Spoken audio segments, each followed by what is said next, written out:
बांके बिहारी लाल की जय। सबसे पहले आप सभी को सलोने बांके बिहारी भक्त परिवार की तरफ से उत्पन्ना एकादशी की हार्दिक शुभकामनाएं। इस वीडियो में मैं आप सभी को उत्पन्ना एकादशी की व्रत कथा भी सुनाऊंगा और हम सभी लोग बिहारी जी की आरती का और बिहारी जी के दर्शन का भी आनंद लेंगे। व्रत कथा को प्रारंभ करने से पहले एक बार आप सभी लोग मेरे साथ बिहारी जी का जयकारा लगाइए। कुंज बिहारी श्री हरिदास श्यामा प्यारी कुंज बिहारी जय जय श्री हरिदास दुलारी। चलिए अब हम सभी लोग उत्पन्ना एकादशी की व्रत कथा को सुनते हैं।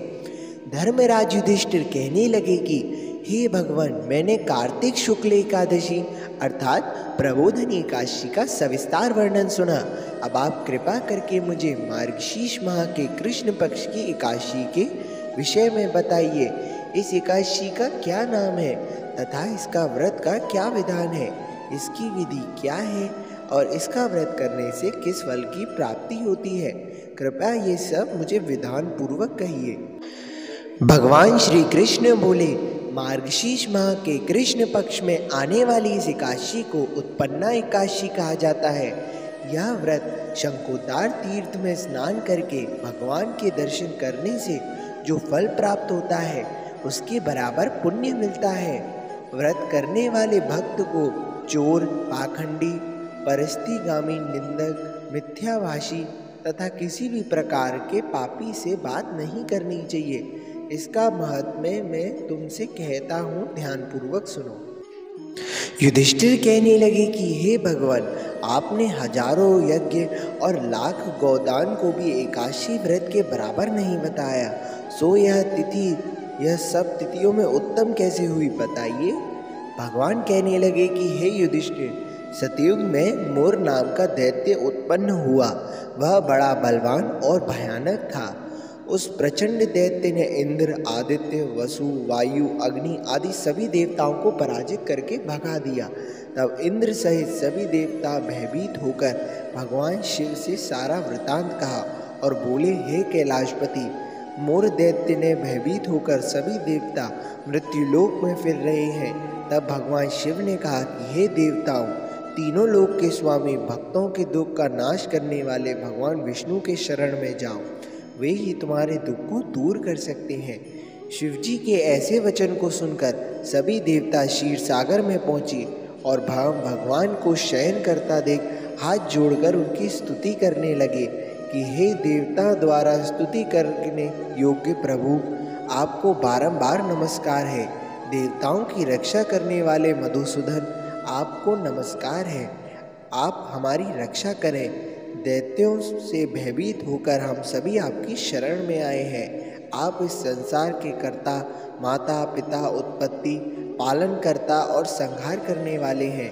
सबको शांति प्रदान करने वाले हैं। आकाश और पाताल भी आपके ही हैं। सबके पितामह ब्रह्मा, सूर्य, चंद्र, अग्नि, सामग्री, होम, आहुति, मंत्र, तप, जप, यजमान, यज्ञ, कर्म करता, होता भी आप ही हैं। आप सर्वव्यापी हैं।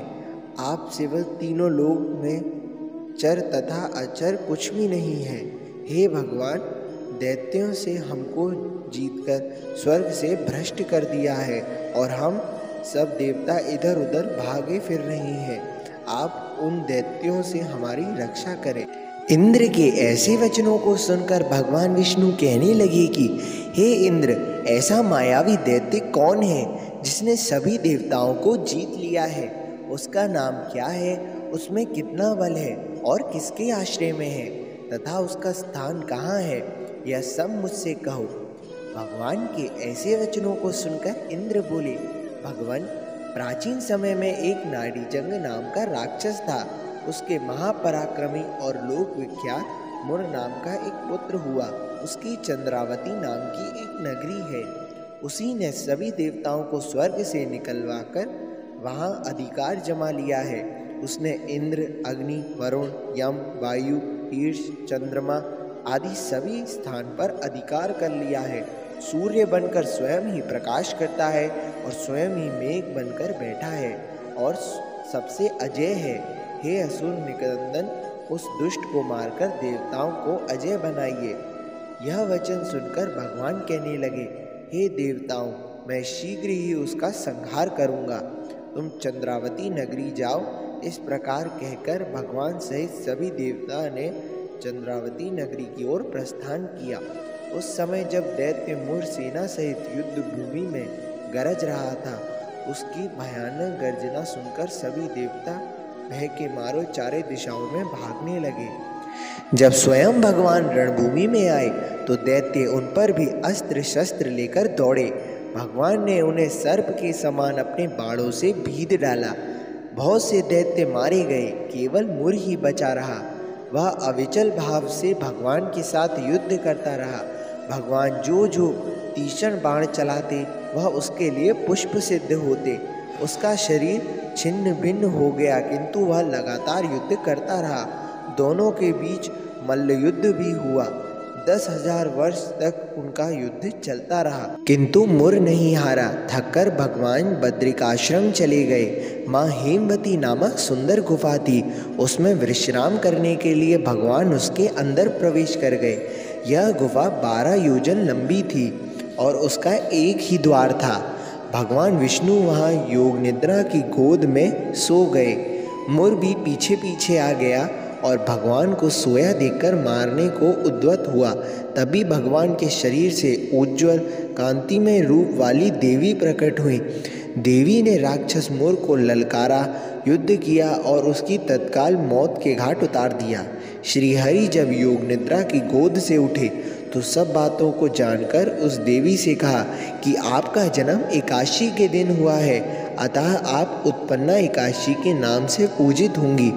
आपके भक्त वही होंगे जो मेरे भक्त होंगे। तो ये थी उत्पन्ना एकादशी की व्रत कथा। एकादशी के दिन जो भी उत्पन्ना एकादशी की व्रत कथा को सुनता है एवं सुनाता है, दोनों को पुण्य की प्राप्ति होती है। तो आप सभी लोग आज एकादशी पर व्रत अवश्य रखिएगा। मैं मिलता हूँ आप सभी से अपनी अगली वीडियो में। और अगर आप सभी को ये वीडियो अच्छी लगी हो तो इस वीडियो को लाइक कीजिएगा और हमारे चैनल को सब्सक्राइब कीजिएगा। राधे राधे। जय बिहारी जी की।